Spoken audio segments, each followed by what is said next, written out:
This is CBC Nova Scotia News. Tonight, cautionary tale. A teen is told to go home by doctors only to later require emergency brain surgery.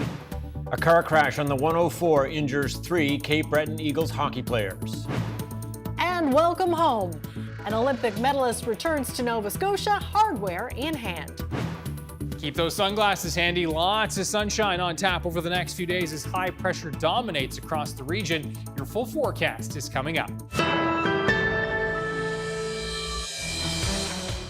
Good evening. A mother from Truro is looking for an apology from Nova Scotia Health tonight. She says her son was sent home by 2 different doctors in Truro, only to end up needing emergency brain surgery.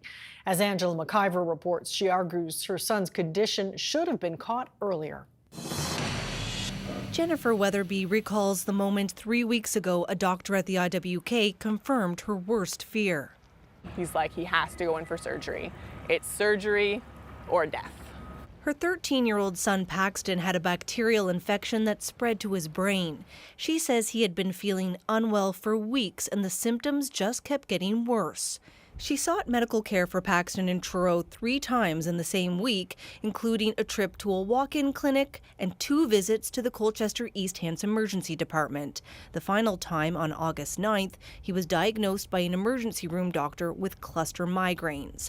Weatherby says her son's symptoms were brushed off as nothing to worry about.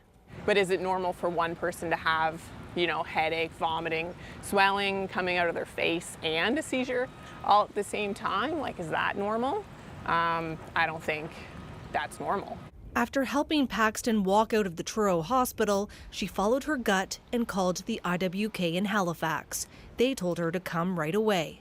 He was in a CT scan under 5 minutes of being here Friday. And then he had quite a few other scans over the weekend here. They just, they're just on top of it. Nova Scotia Health declined comment, but a spokesperson says every time there is a serious patient safety incident, a quality review is conducted, and those findings are shared with family members. However, they are not made public. But I would say that's not enough. This patient advocate says Paxton's case deserves a closer look at a higher level. This incident involves several different locations and sites, interactions with professionals in different areas, and because of the health system implications, I think there's issues for government here too. Weatherby says she's in the process of filing a complaint with the College of Physicians and Surgeons and possibly a lawsuit. He's, had some good tears about death, pretty much every day. And he's frustrated because it's just been a nightmare, but he's getting a little better each day. Angela McIver, CBC News, Halifax. 3 members of the Cape Breton Eagles hockey team were sent to hospital after a multi-vehicle collision near Antigonish late yesterday afternoon. 2 players have been released, but 1 still remains in hospital. Kyle Moore reports. Centre 200 was quiet today. The focus for the Cape Breton Eagles was not about hockey, but instead about what happened off the ice. Late yesterday afternoon, weather conditions were rainy, torrential downpours. There was a hydroplane incident and a collision. The collision involved 3 veteran players. They were on their way back to Sydney after a league-wide break. Lucas Romeo has been released from the hospital. He's doing okay. Angela Fullerton has some injuries that have to be looked after. And of course, obviously, Braden Schmidt is still in hospital. Will be hopefully released in the next couple of days. And again, we leave this in the hands of the doctors and the medical team, and whatever they tell us to do, we'll take their lead. The collision happened on Highway 104 outside of Antigonish. Fire, EHS, and the RCMP responded to the scene. The road was closed for a short time. There was significant damage to all 4 vehicles, and a total of 11 people were occupied in the 4 vehicles, and all 11 people suffered various injuries. RCMP say the car the Eagles players were in lost control and hit 3 other vehicles. One of the players needed the jaws of life to be removed. I believe the roof was basically taken off the vehicle so he could be extricated with his least movement as possible. It's not about hockey right now, and it's not about, guys getting back to play hockey. It's about our lives, and, things can change quickly. We're just very fortunate that both sides and both vehicles, we have everyone doing okay. A team meeting was held this morning with players and team personnel. Obviously a little subdued, a little concerned, a little worried, but we're reassured that, things were going to be okay. May take some time, but for all the healing to take place. But we're confident that's going to happen. And you know what, we have to, we know what the guys that aren't on the ice would want, and that's to dig our heels in and support each other and play hard. The Eagles are scheduled to play a preseason game against St. John in Port Hawkesbury on Friday. Kyle Moore, CBC News, Sydney. Police say a 21-year-old man from Hubli has died after an accident along Highway 103 this morning. Halifax RCMP were called to Ingrimport just after 8 this morning near exit 5A. Officers learned a Ford Mustang hit boulders at the end of Service Lane. The driver and lone occupant of the vehicle was pronounced dead at the scene. Nova Scotia Liberal leader Zach Churchill says his party will make public transit free if they win the next provincial election. Although an election has not yet been called, Churchill says his party will be ready when the time comes, and their focus will be on making life more affordable. Michael Gorman has the latest. A provincial election isn't scheduled until next July, but with MLAs scheduled to return to Province House this week, Liberal leader Zach Churchill made a campaign-style splash today. The Nova Scotia Liberal Party, if elected, will make public transportation free here in Nova Scotia.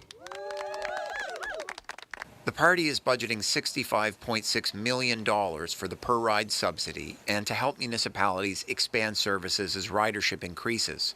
With a transit pass costing more than $1,000 in HRM and $900 in Cape Breton Regional Municipality, Churchill says there are major savings for people and benefits for the environment to making public transit more accessible across Nova Scotia. So we've heard from people like Janine, who was here today, that are making tough decisions between buying passes, paying for fares, or putting their kids in ballet or sports, and those are unfair choices for families in Nova Scotia. Transit user Janine Williams-Kane says free fares would make a difference for users contending with other cost of living challenges. With Halifax transit fares increasing again this month, it's going to become more expensive for people to get around. The Tories released a statement accusing Churchill of trying to distract from his party's record on healthcare when they were in government. The NDP said transit services need to be expanded and made more accessible, and the Liberals could have done that when they were in power for 8 years. Meanwhile, Churchill says his party has more affordability announcements planned ahead of whenever the election call happens. Michael Gorman, CBC News, Cole Harbour.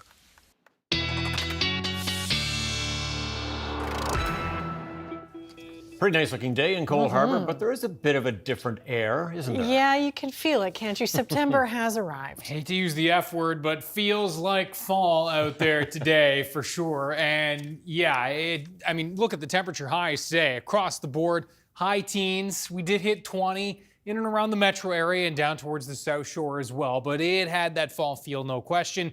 And it's going to be a fall-like feel to start the day tomorrow as well. But temperatures are trending up over the next couple of days. It's that west to northwest flow on the other side of this cold front that moved through that has been ushering in that, yes, more fall-like feel with those very low dew points and, yeah, no humidity in the air at all. Tomorrow, temperatures, again, up a couple of degrees, will be widespread 22, 23 degrees, a little cooler in those onshore winds, but overall, another terrific day shaping up for tomorrow. And the good news is high pressure is going to dominate for the next few days. There's the high.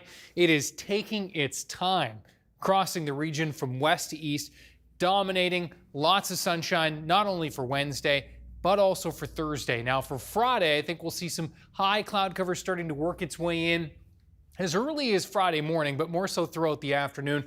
We'll be keeping an eye on this system this weekend. It does look set to track in now, likely on Saturday with some wet weather, particularly for eastern areas of the province. This one is one that may linger even into Sunday with some showers, but not a complete washout this weekend. We'll break down your 7-day forecast coming up in just a few minutes. Tom and Amy. All the details coming your way soon. Okay, thanks so much, Ryan. Thanks, Ryan.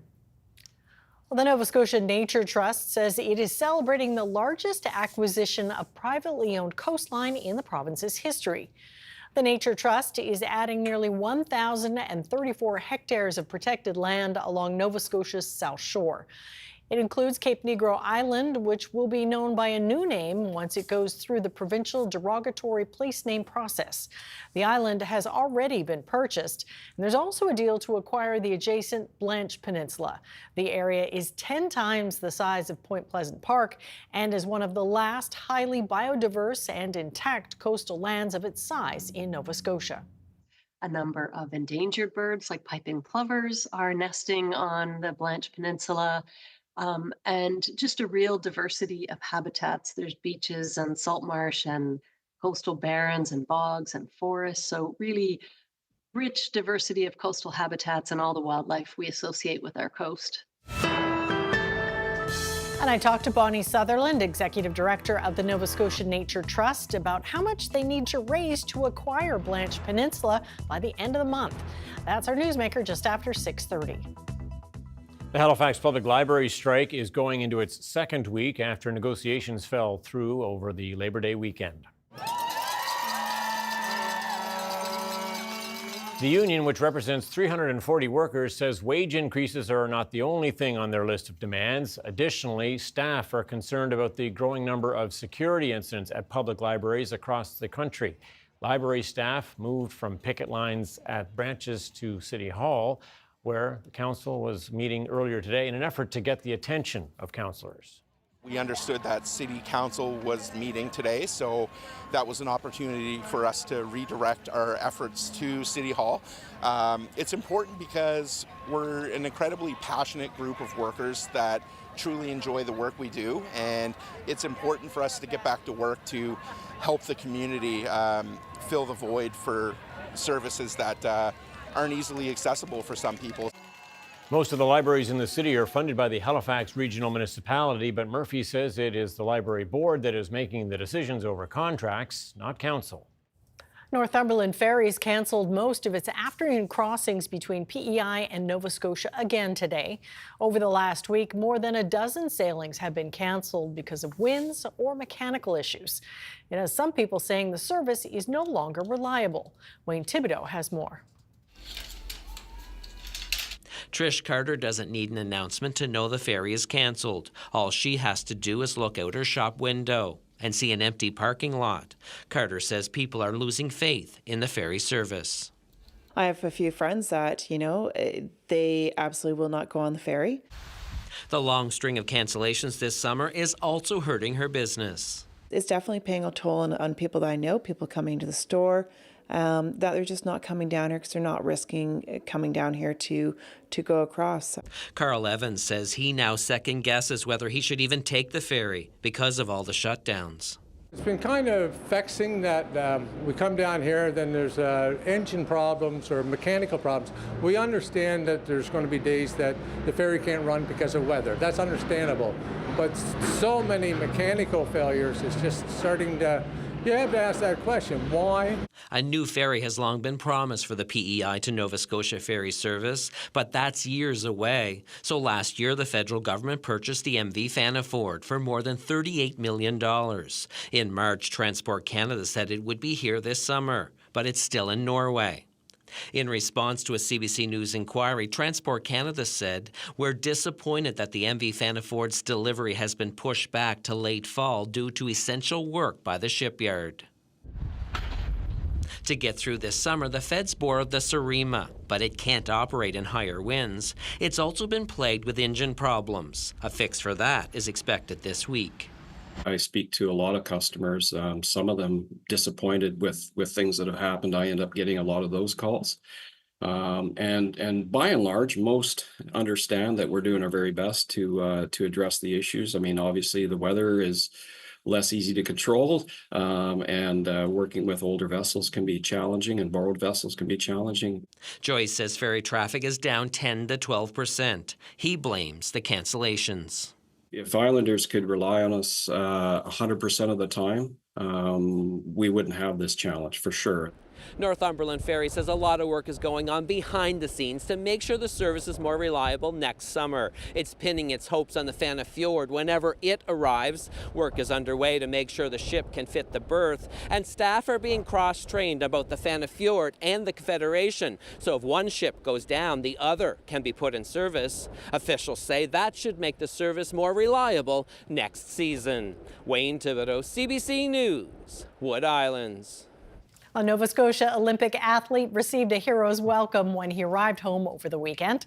25-year-old Wyatt Sanford won bronze for boxing in the 63.5 kilogram weight class in Paris. Sanford brought the hardware home, where locals and the boxing community showed their support at a celebration for the Kennecook Kid. The CBC's Luke Ettinger was there as well.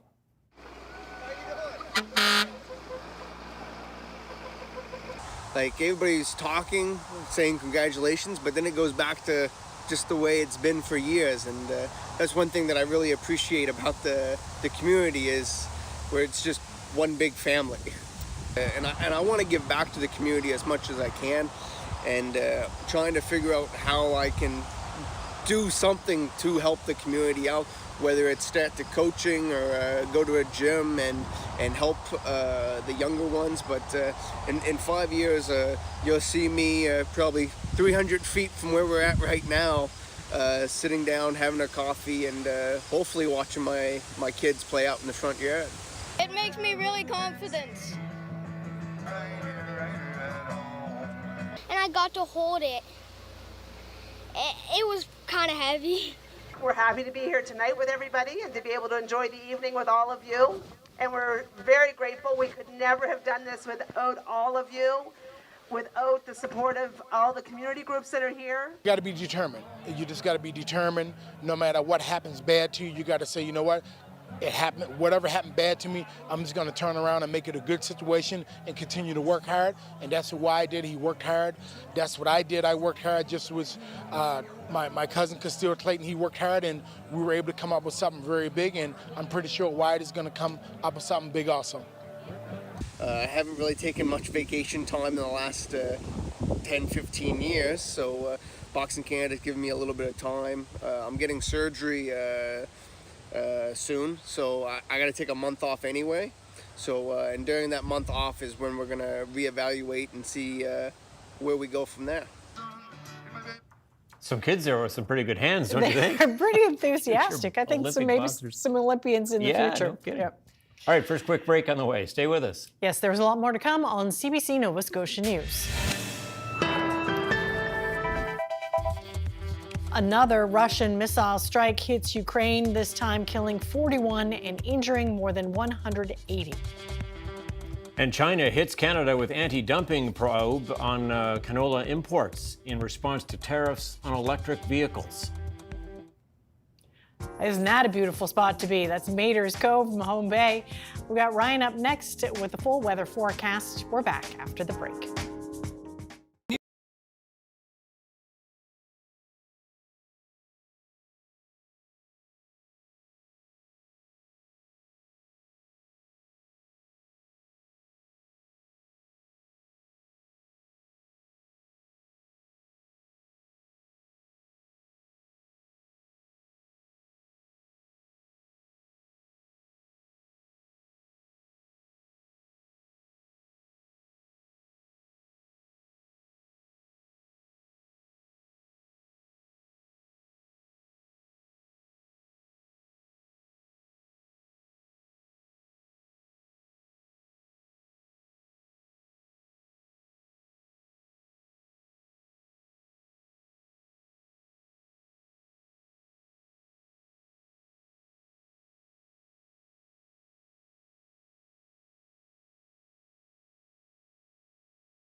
Well, we knew it was going to happen. September was going to come, right?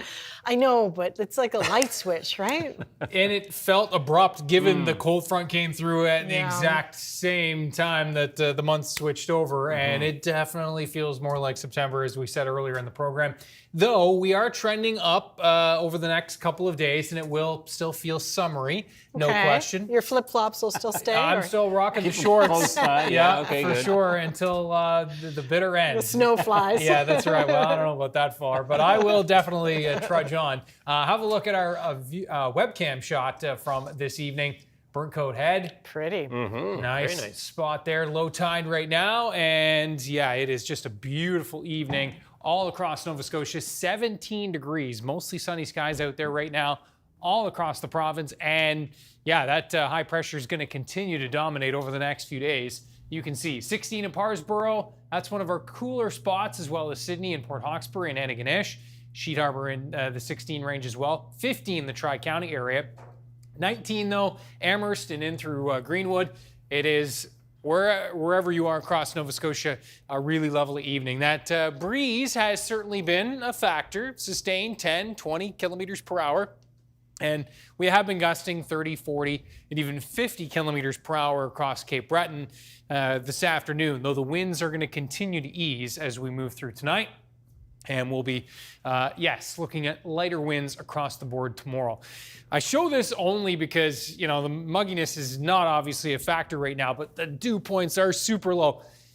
Remember a few weeks ago when we were talking about 18, 19, 20 degree dew points? I mean, it is super dry out there, which really adds to that fall-like feel. As we look at the satellite and radar picture, there's the front that has moved through, and that area of high pressure, which is over the Great Lakes, is going to continue to wander eastward and really will keep us quiet over the next few days. Now, always keeping an eye on the tropics, and there are a couple of systems to keep an eye on way out, although it looks like this particular model is, or my particular forecast model plot here maybe isn't going to plot by the looks of things, but a couple of little active areas to keep an eye on, but nothing imminent for us. That's the good news. It does continue to look quiet. I'll try it one more time. No, it's not going to load. There's an area right here, another area right here, and another here, but nothing imminent for us. Overall,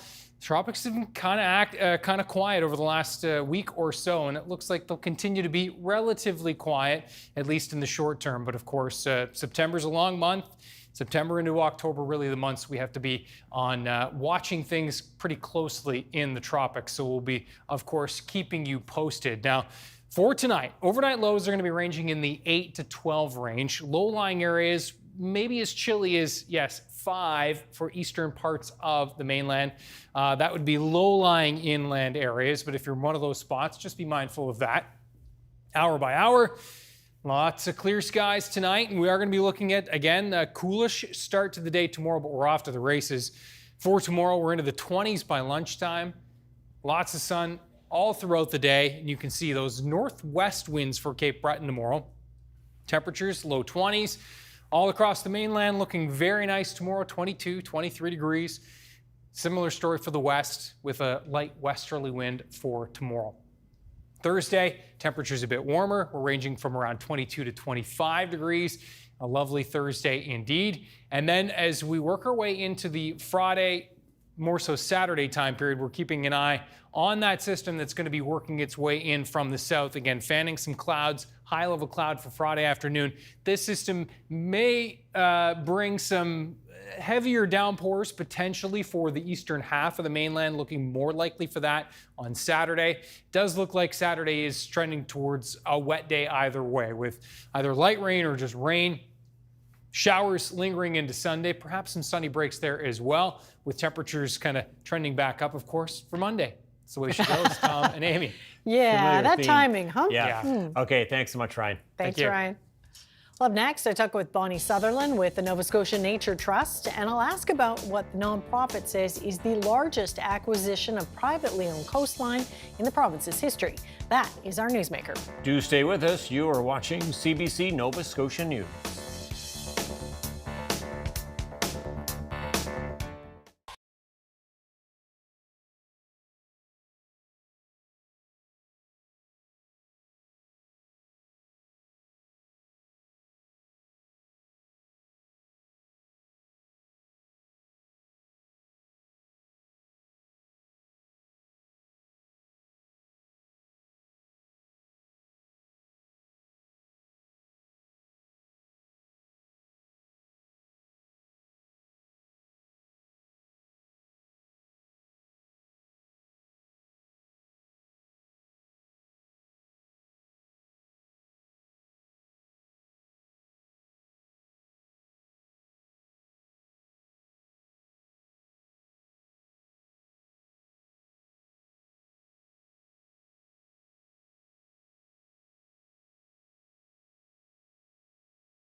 The Nova Scotia Nature Trust is announcing what it's calling an historic milestone in land conservation.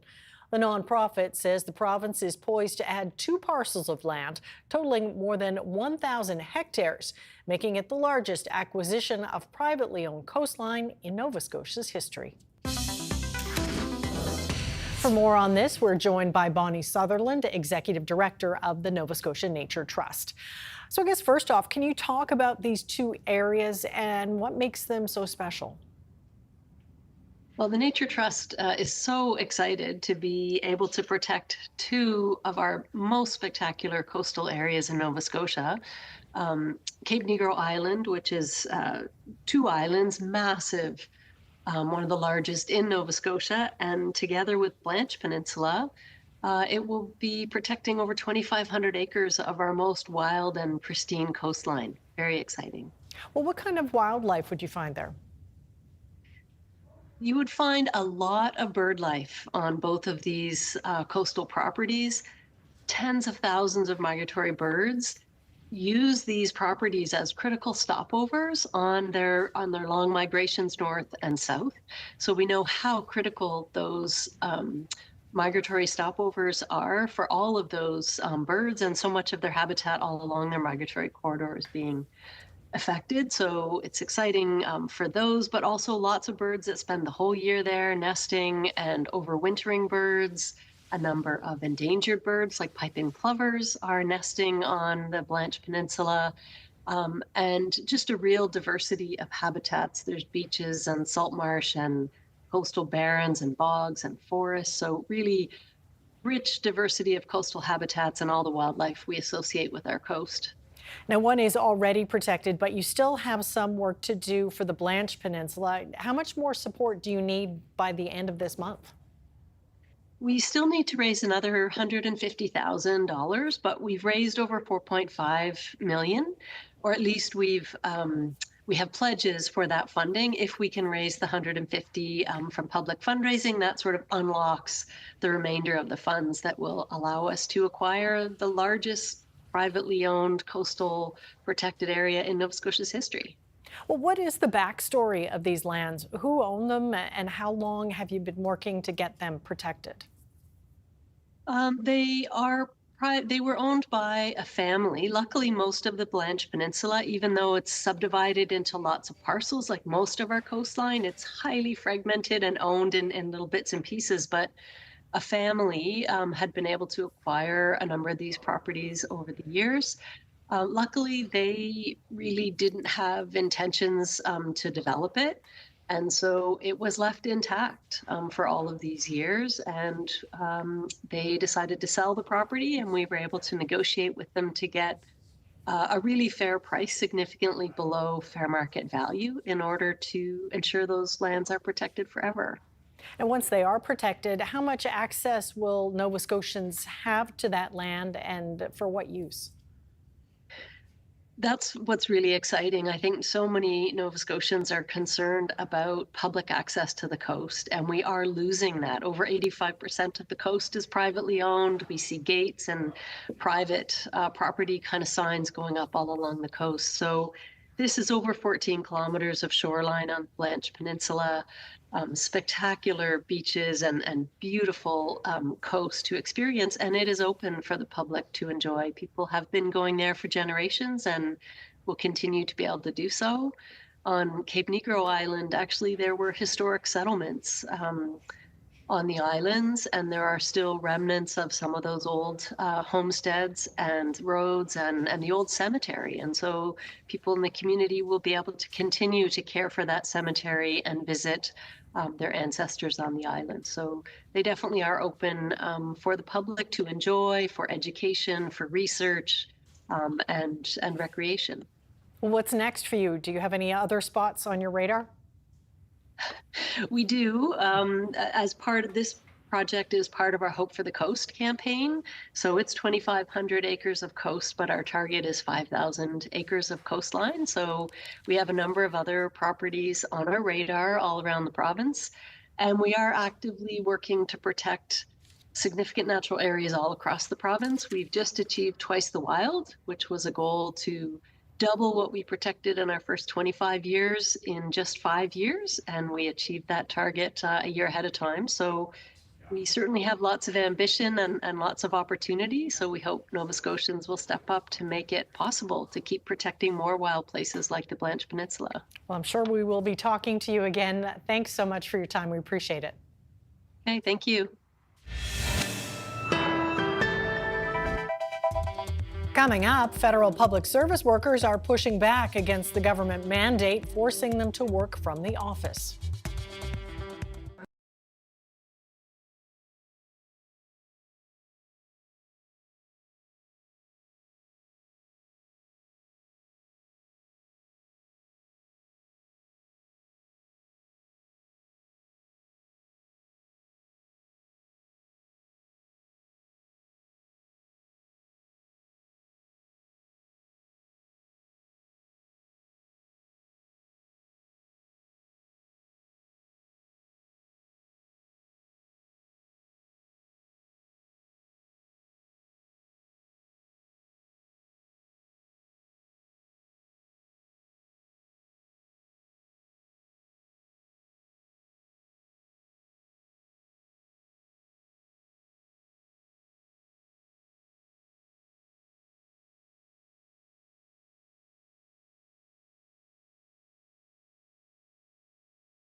Welcome back. Russia has hit Ukraine with one of its deadliest attacks since the beginning of the war. A military school and a hospital were hit. Dozens of people were killed and hundreds injured. Ukraine is now calling for more support from its Western allies. Jamie Strachan has the details. The Russian attack on Poltava in central Ukraine was the deadliest single attack this year. According to currently available information, Ukrainian President Vladimir Zelensky says 2 ballistic missiles hit the territory of an educational institution. The missiles ripped into the heavily guarded Military Institute of Communications. More than 50 people, including some soldiers, were killed. More than 200 wounded. The defense ministry said there was such little warning, people were caught running for shelter. This local doctor says there are burns, mine blast injuries, fractures, and a combination of injuries. It's the latest such strike after last month's incursion by Ukrainian troops into the Kursk area of Russia. This is just another reason why delivery of air defense systems to Ukraine must be expedited.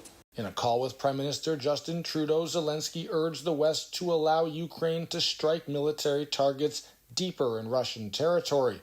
Maybe rather than trying to knock down a ballistic missile here and there, you could actually shoot at the warehouse by which the missiles are stored.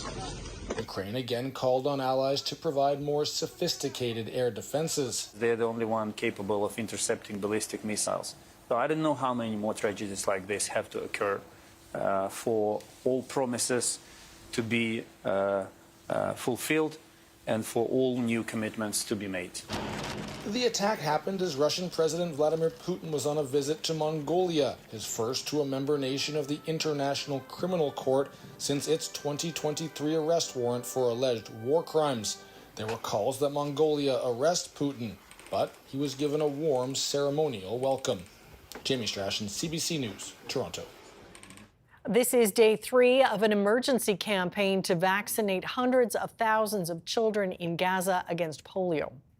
We need to cover minimum of 90% of those children to stop the transmission within Gaza and to avoid polio spread, international spread to polio to surrounding countries. The World Health Organization says about a quarter of some 640,000 children in Gaza were vaccinated in the first 2 days. That is ahead of its targets. The WHO says its teams will shift from central to southern Gaza on Thursday. They will operate there for another 3 to 4 days before focusing on the northern zone.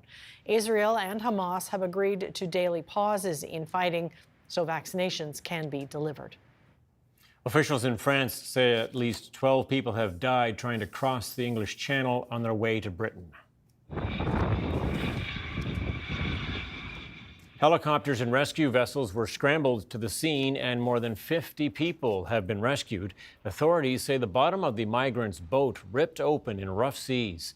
The total number of people on the boat hasn't been released. British officials say more than 2,000 migrants have tried to cross the channel to the UK in the past 7 days alone. Congolese authorities say an attempted jailbreak from the country's main prison has left 129 people dead. Officials say the dead included people who were shot by prison guards during the attempted breakout and others who died in a stampede at the overcrowded facility. It isn't known if all 129 fatalities were inmates, nor was it immediately clear how the stampede occurred. China is hitting back against Ottawa's new tariffs on Chinese-made electric vehicles. Beijing is now launching an anti-dumping investigation into Canadian canola imports. As Olivia Stefanovich reports, it's not the first time China has targeted the industry. In the rush to get the golden crop out of the ground, news of China targeting Canadian canola imports is the last thing farmers say they needed to hear. So this is a big hit to Saskatchewan producers and to all canola producers in the country. It will be a massive hit to us. Canada is the world's largest canola exporter. More than half of its seeds go to China, where the grain is used for cooking oil and renewable fuels.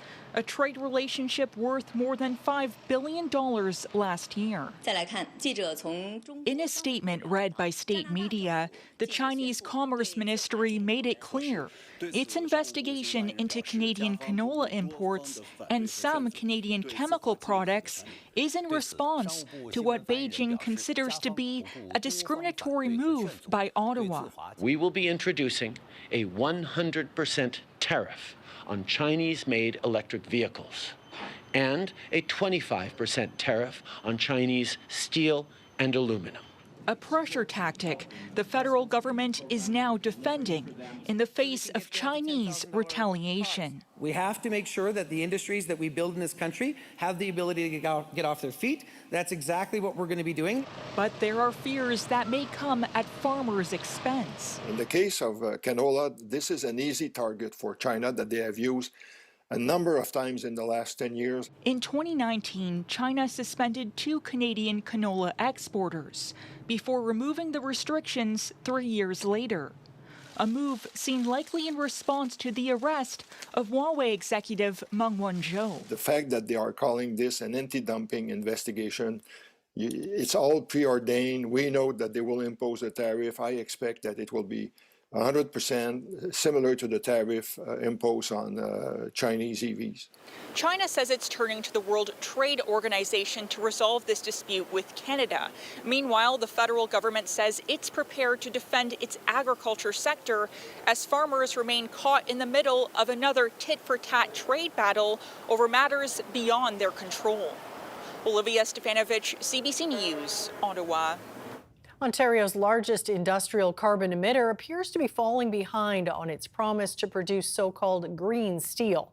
A CBC News investigation shows the nearly $2 billion decarbonization project in Hamilton has missed key milestones. Samantha Beattie has that story.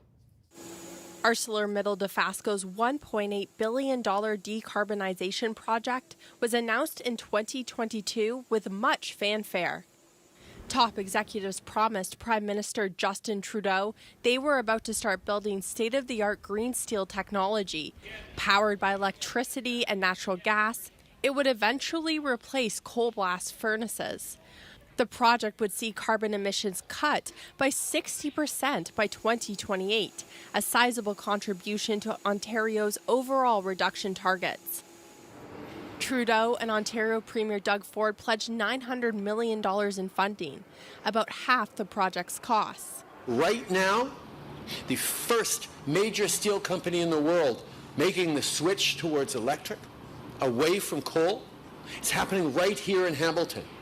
It's been almost 2 years and the project is not moving ahead as ArcelorMittal promised. This coke plant was supposed to be demolished last year to make way for a direct reduced iron plant that would include a 150-meter tall tower. But this drone footage shot by CBC News last month shows none of that is happening. This is in stark contrast to a similar decarbonization project that Algoma Steel in Sault Ste. Marie is about to complete. Today, there's probably close to 500 contractors working 24/7 around the clock to finish up construction. There's never been a period since we announced it publicly in the fall of 2021 where the project, went on delay or there was uncertainty that caused us to slow things down or to pause. ArcelorMittal says its Hamilton decarbonization project is still a go. Dofasco's plans for decarbonization are progressing, and there are no changes to our greenhouse gas reduction targets, timelines, or capital expenditure. The federal government didn't answer our questions in time for this story, but the province says it still expects the steelmaker to deliver on its promises by the end of the decade. Samantha Beattie, CBC News, Hamilton. Many people returned to work today after the long weekend, but federal public service workers in Ottawa are already eyeing next Monday, when a new mandate will require them to work from the office for an extra day. As Marina von Stackelberg reports, it was on the minds of many taking part in Labor Day events yesterday in the nation's capital. Canada's government workers celebrating at a Labor Day barbecue. In a week, they'll be eating lunch downtown more often. Ottawa has ordered them to return to the office 3 days a week, up from 2. As a taxpayer, it's a waste of my tax dollars. I want to be productive. During the pandemic, many federal employees, like many Canadians, did their jobs from home. Unions say it works. The largest union for federal government workers has taken its fight to court. It argues Ottawa should have to prove why forcing employees back into the office is better. Last week, a judge ordered a full hearing of the union's complaint. There's no research that it's based on, there's no results that it's based on. It seems to be purely politically motivated. The unions argue the change will damage work-life balance, from childcare to commuting. But the government says it will improve collaboration and performance. I can appreciate how this impacts people individually. I think I would urge them to reflect on what it can mean to serve as a public servant, serve Canadians, and how we can strengthen our organizations by working together, by working collaboratively. But some employees say they're going into an office building just to sit on virtual calls with coworkers across the country. Plus, after Ottawa got rid of office space during the pandemic, many staff have to sign out a new desk every day, like Andrea Weiss. She has a severe allergy to bananas. She wants an exemption to keep working at home after she tried to return to the office. So what happened is I sat down, and within 2 or 3 minutes, I had an allergic reaction. I could tell that something's going on. I leaned over to the person in the other cubicle, who I did not know, and I asked, so do you have a banana? And he goes, well, yes, I have one every day. Weiss says if she can't be exempt, she'll likely retire. Marina von Stackelberg, CBC News, Ottawa. Canadian movie theaters have been struggling since the pandemic, but they're getting a boost from foreign films. Here's Eli Glasner on why there's such a big draw for moviegoers. Oh, she's perfect! It's been a good summer for movie theaters with big audiences for Deadpool and other familiar franchises.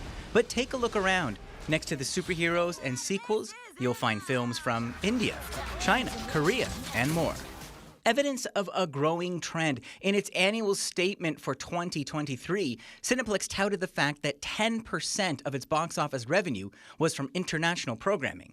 From Hindi film to Punjabi film to Korean film, Filipino film. Robert Cousins is the guy who decides which film runs where and says it's about serving the community. Now that's heartwarming, but why does this make business sense for you? Because people come. I mean, ultimately, what makes this line of product work as much or more than any other line we have is that the audiences come out for it. He says last year featured 217 non-English titles. It is equal to all of the studio and independent distributors combined. What's lovely is that, you will get to see these smaller films over here. This critic used to have to trek to the suburbs for her Bollywood fix. I still love those theaters, don't get me wrong. Their sticky floors have changed, but they're still nice. Now she can catch Korean, Hindi hits, and more, all at her local multiplex. A change she says is driven by the increasing popularity of non-English titles on streaming. Increasingly, I think people are actually interested in different types of cinemas, So yeah, I think it makes strong business sense. Maru naam Veda. But perhaps the best reasons can be found in the line for the Hindi language film Veda. It's a plus for us that we can actually watch in Canada. So I'm really excited for this movie. Like we are missing families and all stuff, so these are the things that connect us back. Stitched together by the international language of cinema. Eli Glasner, CBC News, Toronto.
All right, yeah, we still have some sun in the forecast, which I'm pretty excited about. Even though it's a little cooler. And Thursday is warming up, right? Thursday, very summer-like, Yeah. mid-20s, low to mid-20s, and so it's looking good for sure. Seems that everybody was talking about the sunset last night. Yeah, I'm not it was sure. gorgeous. The sky was amazing, wasn't it? I completely missed it. I'm betting someone sent you pictures. Yes, thankfully More than there one, were a probably. ton of pictures. This is just one of the many. Have a look at this from the Halifax area. Joseph Robichaud sent this one in. Wow, The sky that's was stunning. It really was. It's like a teal color underneath, too. That's multicolored, yeah. multi-layered. It really had it all. And thanks to Joseph for sharing.